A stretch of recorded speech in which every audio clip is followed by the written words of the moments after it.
जिंदगी की जीत पे यकीन कर, अगर कहीं है स्वर्ग तो उतार ला जमीन पर।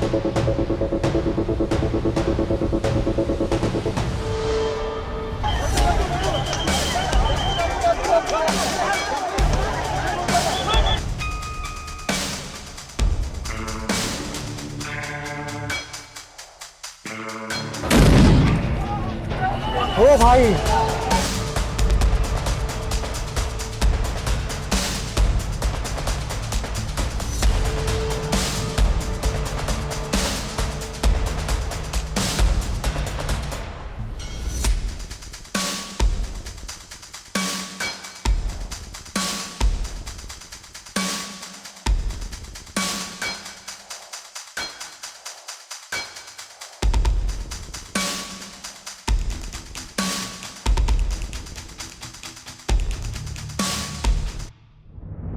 नमस्कार, मैं हूं मनु राव।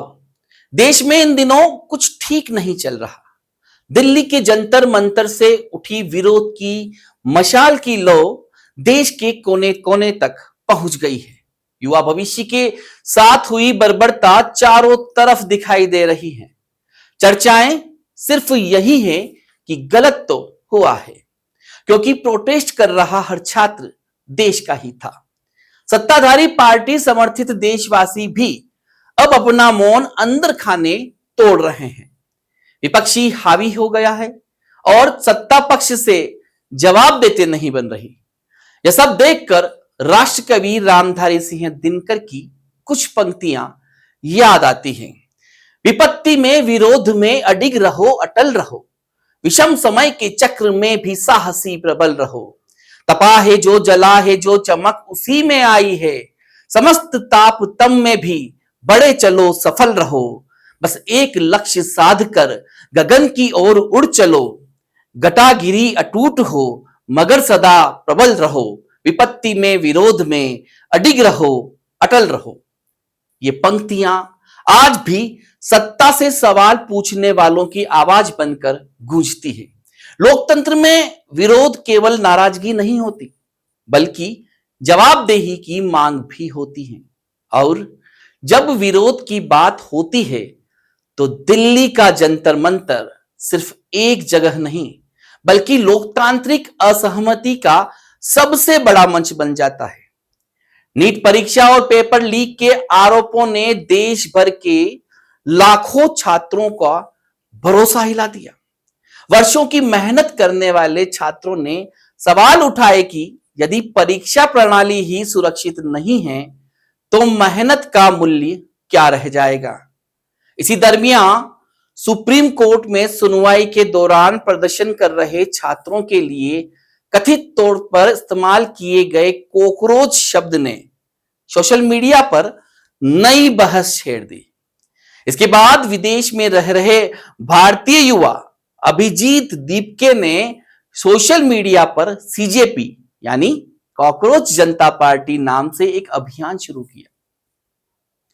देखते ही देखते यह अभियान लाखों युवाओं तक पहुंच गया और इसकी सबसे प्रमुख मांग रही केंद्रीय शिक्षा मंत्री धर्मेंद्र प्रधान नैतिक जिम्मेदारी लेते हुए इस्तीफा देवें।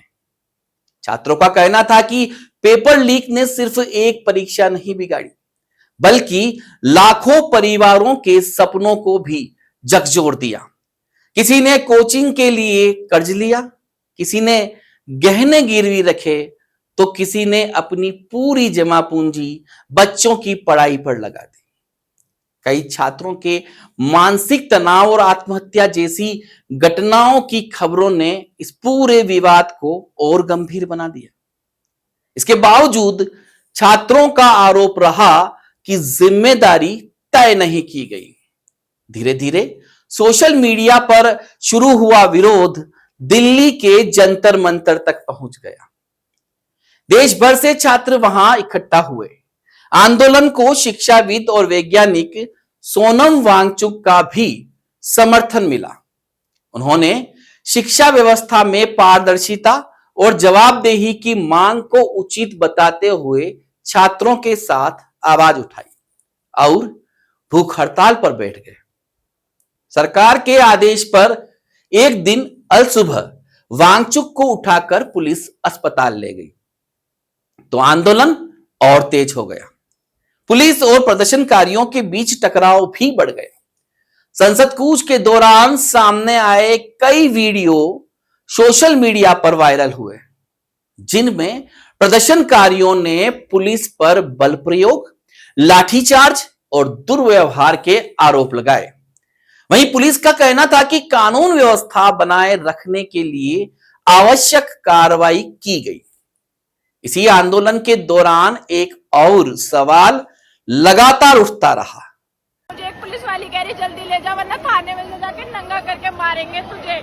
अरे बहन बेटियों को बहुत गंदी गंदी गालियां दे रहे हैं। कह रहे प्रोस्टिट्यूट साली यहाँ आ गई, पहाड़ में गई शांति वांति, तुम साले कीड़े मकोड़ो, ऐसे करके मारा, मुझे गंदी गंदी गालियां दी। 2 पुलिस वाली मुझे अंदर लेके गई, मेरे फोन में से वीडियो बाद में न्यूज में कोटी वीडियो ये दिखाएगी कि स्टूडेंटों ने किया। ये सिविल वर्दी में घुसे हुए हैं ये लोग, बहुत ज्यादा ये लोग इतनी ज्यादा बदतमीजी कर रहे हैं। यहाँ लड़कियों को, बच्चों को कुछ भी नहीं देख रहे। एक बूढ़े अंकल थे, उन्हें बहुत बुरी तरह से मारा, उनके पूरे खून हो गया और उन्हें पकड़ के लेके गए और एम्बुलेंस में डाल दिया।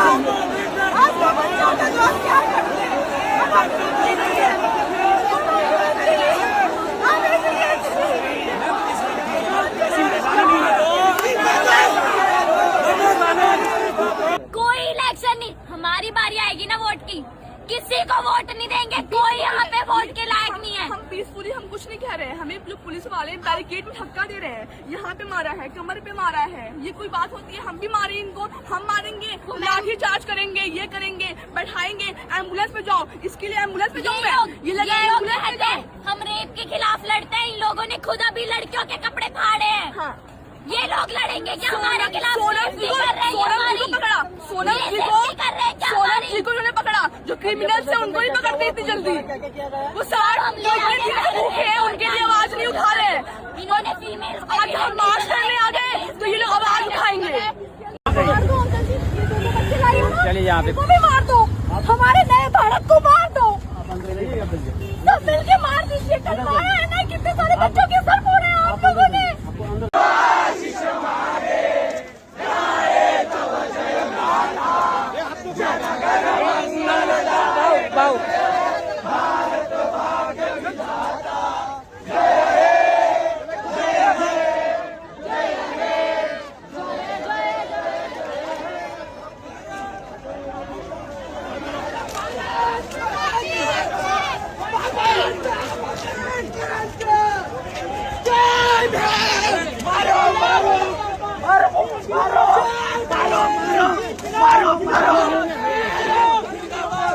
देश का सबसे बड़ा छात्र संगठन कहलाने वाला अखिल भारतीय विद्यार्थी परिषद इस मुद्दे पर अपेक्षाकृत कम मुखर क्यों दिखाई दिया? सोशल मीडिया से लेकर राजनीतिक मंचों तक यह सवाल पूछा जाता रहा कि जब छात्रों से जुड़े दूसरे मुद्दे पर संगठन खुलकर सामने आता है तो इस मामले में उसकी भूमिका सीमित या ना के बराबर क्यों रही? इसका जवाब संगठन ही दे सकता है, लेकिन सवाल आज भी कायम है। राजनीति अपनी जगह है, सरकार अपनी जगह है और विपक्ष अपनी जगह है, लेकिन इन सब के बीच एक तस्वीर ऐसी है जिसे नजरअंदाज नहीं किया जा सकता। वह छात्र जो कल तक मेडिकल कॉलेज का सपना देख रहा था, आज बैरिकेड के सामने खड़ा है। वह बेटी जो रात रात भर पढ़ाई कर रही थी, आज अपने भविष्य का हिसाब मांग रही है। वह पिता जिसने बच्चों की पढ़ाई के लिए कर्ज लिया, आज पूछ रहा है क्या मेहनत से बड़ी भी कोई ताकत है? वह पूछ रहा है क्या वर्षों की तैयारी, माता पिता के त्याग और सपनों की कीमत का जवाब सिर्फ आश्वासन से मिल सकता है? वह पूछ रहा है क्या व्यवस्था इतनी मजबूत है कि करोड़ों युवाओं का विश्वास दोबारा जीत सके? यही सवाल आज दिल्ली की सड़कों से उठकर देश के कई शहरों तक पहुंच रहे हैं। जंतर मंतर पर जली एक मशाल अब जयपुर की गलियों में दिखाई दे रही है। उदयपुर में दिखाई दे रही है, पटना के विश्वविद्यालयों में दिखाई दे रही है, भोपाल, लखनऊ, चंडीगढ़, अहमदाबाद और देश के अलग अलग हिस्सों में दिखाई दे रही है। यह किसी दल की मशाल नहीं है, यह उस पीढ़ी की बेचैनी है जो अपने भविष्य पर यकीन करना चाहती है। हर जुबान से यही आवाज बुलंद हो रही है कि उस दिन दिल्ली में बहुत बुरा हुआ, जिनको पीटा गया, घसीटा गया, वह भी देश का भविष्य थे। दुनिया के सबसे बड़े लोकतांत्रिक देश में युवाओं के साथ इस तरह के कृत्य ने सत्ताधारियों को काफी शर्मसार किया है। दिल्ली के जंतर मंतर पर सिर्फ भीड़ नहीं बैठी थी, वहां उम्मीदें बैठी थी, वहां सवाल बैठे थे, वहां उन लाखों परिवारों का भरोसा बैठा है जो मानता है कि मेहनत का कोई विकल्प नहीं होता। आज देश एक अजीब दौर से गुजर रहा है। छात्र सड़क पर हैं, राजनीतिक दल मंचों पर हैं, सरकार सफाई दे रही है और आम नागरिक यह तय नहीं कर पा रहा कि सबसे पहले किसकी बात सुने। एक तरफ कहा जा रहा है कि व्यवस्था पर भरोसा रखिए, दूसरी तरफ वही व्यवस्था सवालों के घेरे में खड़ी दिखाई दे रही है। ऐसे में सवाल उठना स्वाभाविक है। जब भरोसा ही कटघरे में खड़ा हो जाए तो भरोसा आखिर किस पर किया जाए। यह सिर्फ एक परीक्षा का सवाल नहीं है, यह उस विश्वास का सवाल है जो हर साल करोड़ों बच्चे अपनी उत्तर पुस्तिकाओं में लिखते हैं। अगर उस विश्वास में दरार पड़ती है तो दरार सिर्फ एक परीक्षा में नहीं पड़ती, बल्कि देश के भविष्य में पड़ती है। लोकतंत्र की खूबसूरती सरकार की तारीफ में नहीं, बल्कि सरकार से सवाल पूछने की आजादी में होती है। सवाल विपक्ष नहीं पूछता, सवाल परिस्थितियां पूछती हैं। और आज परिस्थितियां पूछ रही हैं कि अगर छात्र सड़कों पर है तो सत्ता संवाद किससे कर रही है। अगर देश के अलग अलग हिस्सों में युवा अपनी आवाज उठा रहे हैं तो क्या यह सिर्फ राजनीति है या राजनीति से कई बड़ा कोई संदेश। इतिहास गवाह है कि साम्राज्य तलवारों से कम और अहंकार से ज्यादा टूटे हैं। लोकतंत्र भी तब कमजोर होता है जब सत्ता जनता की आवाज सुनना बंद कर देती है। आज जंतर मंतर पर खड़ा छात्र सिर्फ अपना रिजल्ट नहीं मांग रहा, वह पूछ रहा है कि क्या इस देश में मेहनत अभी भी सबसे बड़ी योग्यता है। पूर्व प्रधानमंत्री, कवि और पत्रकार अटल बिहारी वाजपेयी की एक बात याद आती है कि अगर आप अपनी पसंदीदा पार्टी की गलतियों पर भी चुप रहते हैं तो आप देश प्रेमी नहीं, केवल पार्टी प्रेमी हैं। पार्टियां आएंगी जाएंगी, लेकिन देश रहना चाहिए। सवाल किसी एक दल का नहीं है, सवाल देश के भविष्य का है। सवाल सिर्फ छात्रों का नहीं है, उस भरोसे का है जिस पर भारत का आने वाला कल खड़ा है। आज लाखों युवा सड़कों पर है। उनकी मांग सिर्फ इतनी ही है कि उनकी मेहनत, उनकी परीक्षा और उनके भविष्य पर उठे सवालों का स्पष्ट, पारदर्शी और भरोसेमंद जवाब मिले। यह बात सब विश्वविद्यालयों की चार दीवारी से निकलकर घर घर तक पहुंच चुकी है। हर उस परिवार तक जिसने अपने बच्चे के सपनों के लिए त्याग किया, उम्मीदें बोई और वर्षों तक संघर्ष किया। आज लाखों माता पिता के मन में एक ही सवाल है, क्या उनके बच्चों की मेहनत को वह सम्मान और सुरक्षा मिलेगी जिसकी उन्होंने उम्मीद की थी। जंतर मंतर से उठी आवाज अब कई शहरों तक पहुंच चुकी है। संसद के भीतर विपक्ष सरकार से जवाब मांग रहा है और संसद के बाहर देश का युवा अपने भविष्य की गारंटी मांग रहा है। लोकतंत्र में सरकार का दायित्व व्यवस्था को मजबूत करना है, विपक्ष का दायित्व जवाबदेही मांगना है, लेकिन सबसे बड़ी जिम्मेदारी उस व्यवस्था की है जिस पर देश का युवा भरोसा करता है। दुष्यंत कुमार ने लिखा था कि सिर्फ हंगामा खड़ा करना मेरा मकसद नहीं, मेरी कोशिश है कि ये सूरत बदलनी चाहिए। यही लोकतंत्र की आत्मा भी है। सवाल पूछना विरोध नहीं, जवाबदेही की शुरुआत है।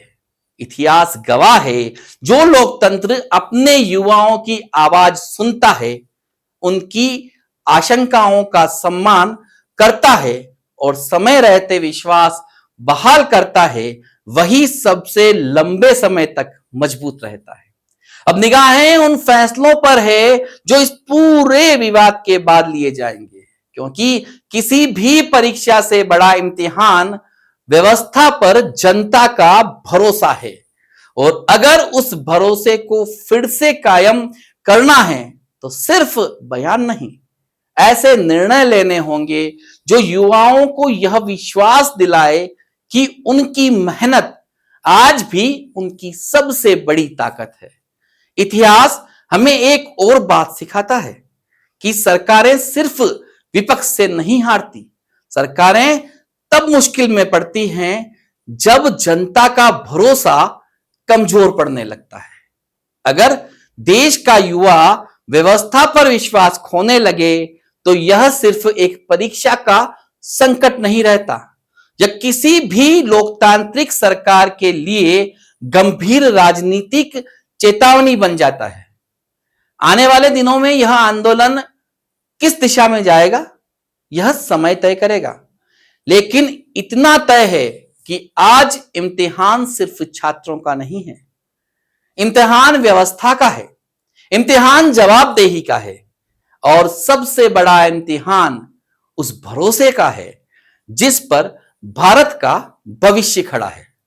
हो सकता है कई दर्शकों को यह खबर पसंद नहीं आई हो सकता है कई दर्शकों की आंखों पर अब भी अंधभक्ति की पट्टी बंधी हो और वे इस खबर पर प्रतिक्रिया दें।